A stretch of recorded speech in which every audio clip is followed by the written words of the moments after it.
Rain and groundwater are the most common causes of basement water. If you live in a 2,000 square foot house, roughly 1,250 gallons of water will fall on your roof if it rains just 1 inch. If you have any issues with your gutters and downspouts or the soil grading around your home's foundation, that water can very easily find its way into your foundation and your basement. Once the water has found its way to your foundation, there are a number of mechanisms that draw water through your foundation walls and into the basement. Concrete is porous and allows for capillary action. Ever put the corner of a paper towel into some water and watch the water climb up the towel? Concrete walls do the same thing with water trapped in the soil around your home.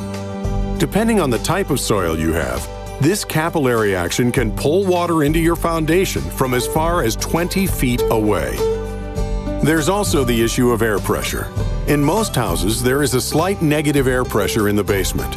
This is caused by a stack effect, which happens when air warms in the basement and rises to the upper level of the house.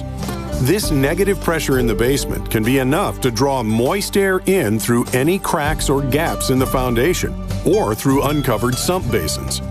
If the home is on a block foundation, moist air can even come through the block cores themselves. Make sure gutters and downspouts are clean and functioning properly. A minimum of 1 downspout per 50 linear foot of roof eave is recommended. Make sure that downspout extensions extend at least 4 feet away from the foundation wall. Also make sure that the soil around the foundation is sloped away from the house. 1 inch per foot of slope is recommended for at least 6 feet away from the house. If you already have a sump system, make sure the pump is functioning properly and the drain tile hasn't collapsed due to soil weight or become obstructed due to tree roots. In some instances, a little maintenance is all that's needed to take care of a small water problem. If those maintenance steps don't solve the problem, a drainage system will be the next step.